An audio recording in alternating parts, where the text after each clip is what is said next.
What up, though, everybody? Welcome back to another episode of Daily Upside. I'm your host, Keenan Rivals, and this is the show where we talk about sports cards every day.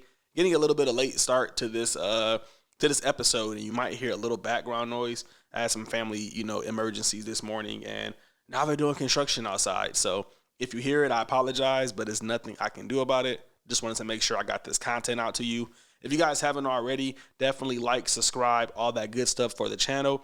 It helps me out a lot. And be sure to shoot me a follow on Twitter. I'm going to start posting there a lot more, especially when I have like these kind of delays and things like that. But yeah, let's get right into this content. Today we have a kind of a quick episode because I had a late start. So, I want to get this out to you guys. Looking at The Athletic, they're talking about Kevin Durant. There's been some updates on his injury over the past couple days, and it's looking like things are going well. A few Kevin Durant cards ended last night. We're not going to talk about them too much today, as I have to do a little more research. But yeah, if he's coming back, he's going to be 100%. The Nets have Kyrie now. It's looking like in a few days or weeks they're going to kind of get that core back together. I don't know what's going to happen with Kyrie and his playing time in New York and LA and all those cities that require vaccinations, but the Nets might be looking like themselves again. They're not doing too bad despite all of the drama and it's just been a crazy year. But last year, we saw kind of saw Kevin Durant's cards take off, and they haven't really did too much since then. So it might be a good time to start buying those. I think KD's obviously a top tier talent, Hall of Famer. One of the best scorers in the game, and that's just being slept on, even though he has the accolades. So yeah, I feel like he will be able to redeem himself. If not this year, next year. I think the overall sentiment on KD, Kyrie, and the Nets, and even James Harden will change. So yeah, if you kind of got some money to play with, start looking at some KD cards, and I'll do my job over here to get you a stronger analysis on maybe what cards to pick up. So if you want to see that, let me know in the comments, and I can get that out to you.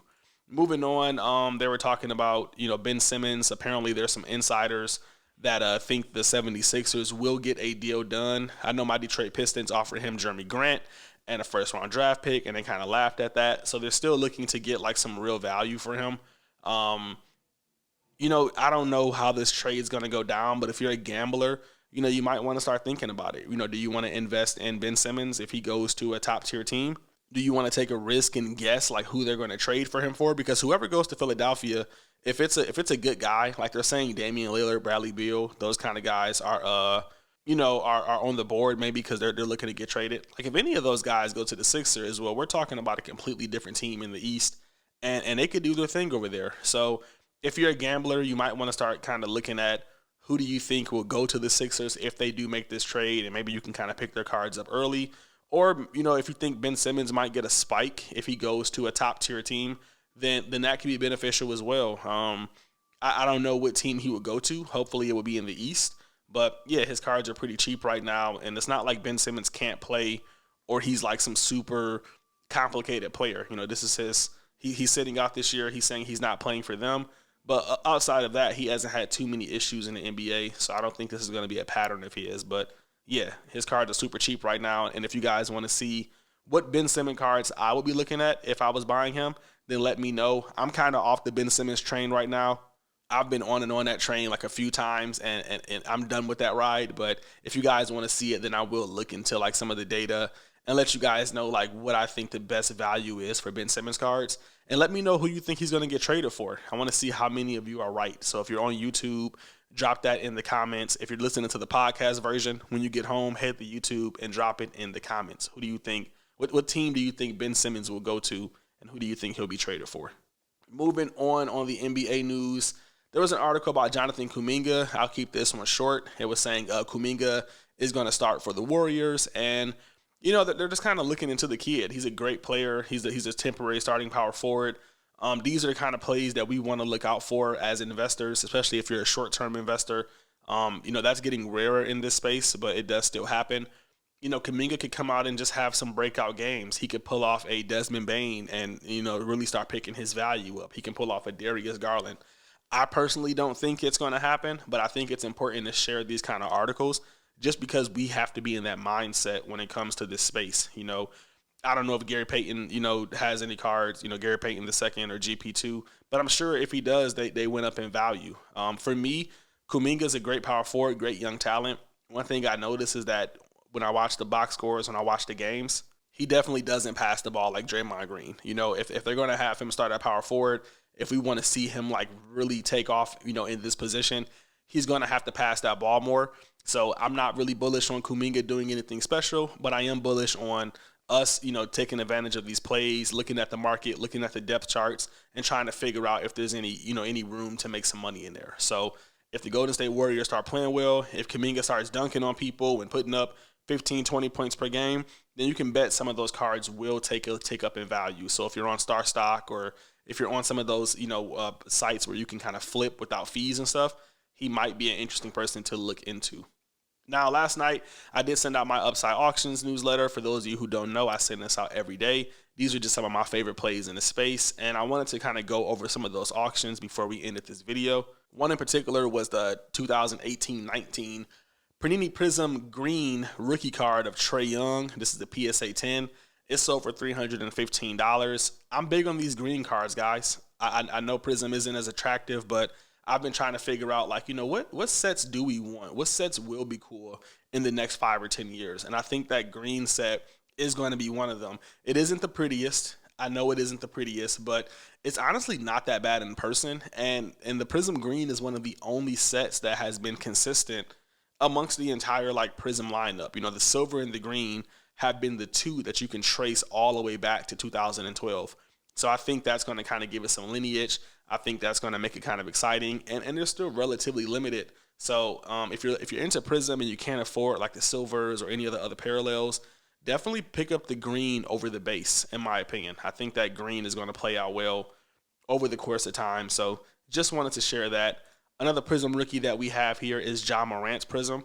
If you've been listening to this show for the last few days, I'm a big fan of Ja Morant. I just think he's an excellent player. He's so fun to watch. There's not many players that are fun to watch anymore, but he's one of them. And, unfortunately, his Prism rookie is very saturated, but I'm a big fan of these variation rookies. I think the layup and, whatever other positions they have for certain players are kind of going to be a big deal. I like those a lot better than the base PSA 10. And, again, when I think about investing, I'm thinking about collectors. What will collectors want when these cards aren't as liquid, or they're not as liquid's not the right word, when they're not as available? What will collectors be looking for? Are you going to be the Ja Morant collector who has the Prism? Or are you going to be the Ja Morant collector who has the Prism layup variation that's much more limited? So that's the kind of mindset I'm thinking of, and I want you guys to kind of understand that when you're listening to this. When I talk about these plays, we're not talking about what can you buy today so you can flip next month. I'm talking about what can you buy today so you can flip a few years from now. Think about Stephen Curry when you're investing.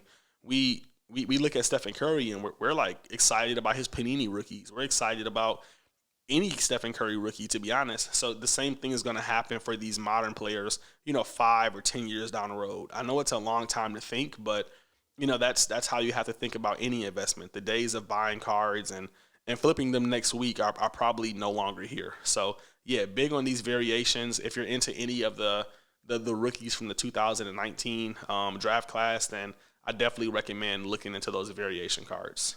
Speaking of Panini rookies, we talked about that, Panini Stephen Curry. Another low budget card that I'm looking at are these Chronicle cards, guys. I think they're super undervalued. I don't think that I think they're super limited.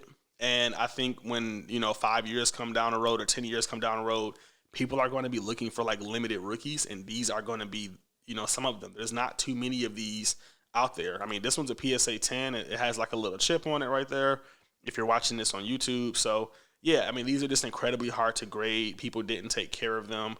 I'm thinking, in the future, these are going to be sought after. I think the Luminance set, it's a great-looking set. It has some of the best photographs in terms of sports cards, and I think people will take on to that in terms of it being an insert set or whatever you want to call it.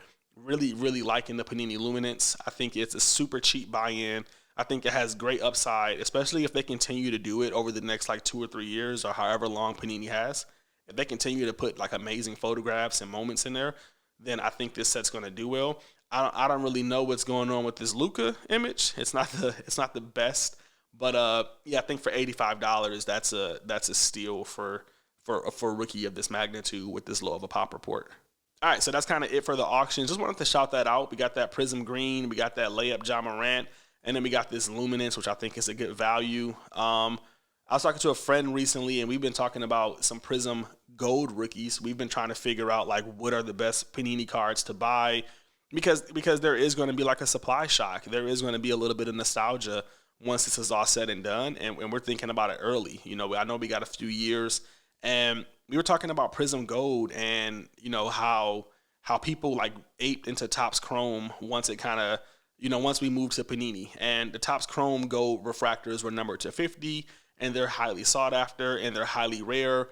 And it's just like once we kind of go back to buying Topps cards and we start buying Topps Chrome Gold refractors numbered to 50, people are going to be like, man, those Prism Golds were numbered to 10, and they're and anybody who collects anybody is going to want a rookie Prism Gold.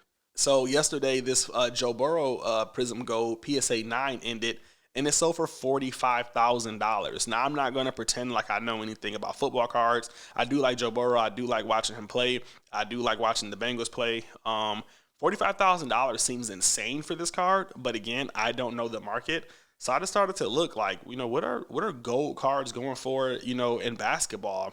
And I couldn't find like any really good Prism examples because, they're either like locked up in votes or they didn't grade like a 9 or a 10. But I was doing some research, and then I came across this like select Trae Young rookie, PSA 10 Gold Prism, $35,000. Again, seems insane to me, but I'm starting to think like, man, if Trae Young, could you imagine a Stephen Curry Topps Chrome Gold refractor like PSA 10?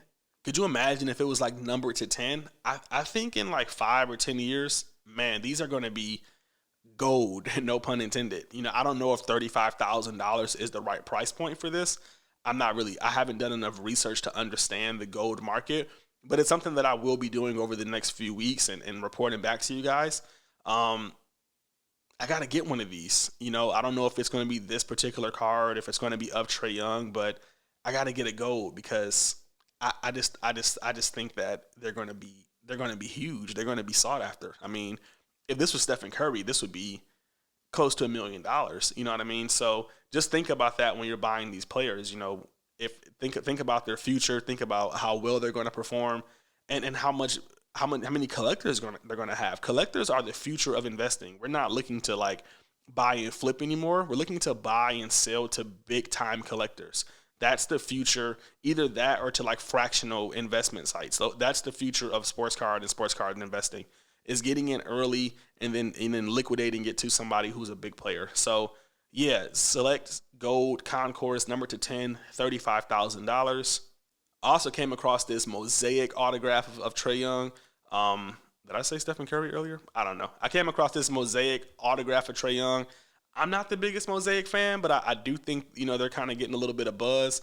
I think the on-card auto aspect of this set is kind of slept on. And yeah, here we have a Mosaic 10 or Mosaic number to 10 autograph, PSA 10 it's listed for $20,000 with the best offer option. Like if Joe Burrow is going for $45,000, like that's just not that bad of a deal to me. I thought it was priced kind of high, and then I kept looking, and then I saw a Ja Morant Mosaic Gold. Now this is the non-autograph version, and this one's on auction right now, so I'm really excited to see where it ends at. There's 1 day and 11 hours left at the time of recording this, and it's at $6,700. So not quite $20,000, but not like too far away either. Not especially considering that particular Trae Young auction or buy it now had the best offer option. So yeah, like if this ends at like 10,000, I have no idea where it's going to end at. Then this for 20,000 just like isn't looking that bad, and you probably can offer the guy 10 and he'd take it. It's obviously listed with a price that isn't meant to be hit. So yeah, really liking that. I kept looking. I came across this Chronicles. I'm not a huge fan of the Chronicles, but it is a gold number to 10. It's 5,000 with the best offer option, and I'm just like really shocked that some of these are even available. So yeah, basically look at some of the gold cards. Like I said, I did come across a Stephen Curry. This is his Topps Chrome Gold Refractor, number to 50, BGS 9, beautiful card. I remember this set, man. Like, I mean, I didn't have like the Steph Curry and all that, but I just remember Topps Chrome. It was such an amazing set. And this is listed for $500,000. Obviously, it hasn't sold yet, but Yeah, like could you imagine holding one of these of one of the top players in the NBA? Like you have that chance right now. If you're good at prospecting, if you're good at gambling, all you have to do is just like, you know, just think about what guys you think are going to make it. Now, it is important to know when you're buying these, they have, huge upside, but the downside is really really bad. Much like we talked about yesterday, you don't want to get stuck with like a mid-tier guy. Like you don't like if like I was looking at this D'Angelo Russell Prism PSA 10 gold, number to 10, gem mint, and it's listed for $4,000 right now. And like this person's going to have a hard time selling this card. D'Angelo Russell's a great player, but he's just not. You just don't want to be the mid-tier guy, you don't want to invest in a mid-tier guy, and it's so hard to like kind of guess who's going to be that franchise player and who's just going to be another guy to put up 20 points. So be really really careful with that. I was also looking at this Deandre Ayton Mosaic, and again, super risky. Like, is Ayton going to be Anthony Davis, who isn't a really great comparison anymore, or is he just going to be another solid center that no one cares about, that can still play really well, but like just doesn't like really do it for us? So yeah, be very very careful when looking at these goals, because the buy-in is so high, and it's similar to a national treasure. Like, it doesn't matter who it is. It's going to be, the floor price is going to be expensive, and the upside is unlimited. So yeah, that's it for today's episode, guys. I gotta tend to my dad and tend to some family things. So hopefully you guys don't mind the late upload or the kind of rushed video, but I wanted to make sure that I got this out and stay true to doing this every day, because I'm dedicated. So if you haven't already, head over to the highupsideshow.com. Sign up for the newsletter so you can get this video in your inbox every day. You don't want to miss this. And let me know what you guys think in the comments. Let me know what cards you're looking at. I'm doing a ton of research right now. I'm like super bullish on sports cards long term, and I want to continue to like answer questions and make sure the content is relevant for you guys. So again, like, subscribe, all that good stuff. I'll catch you guys tomorrow morning. Happy investing.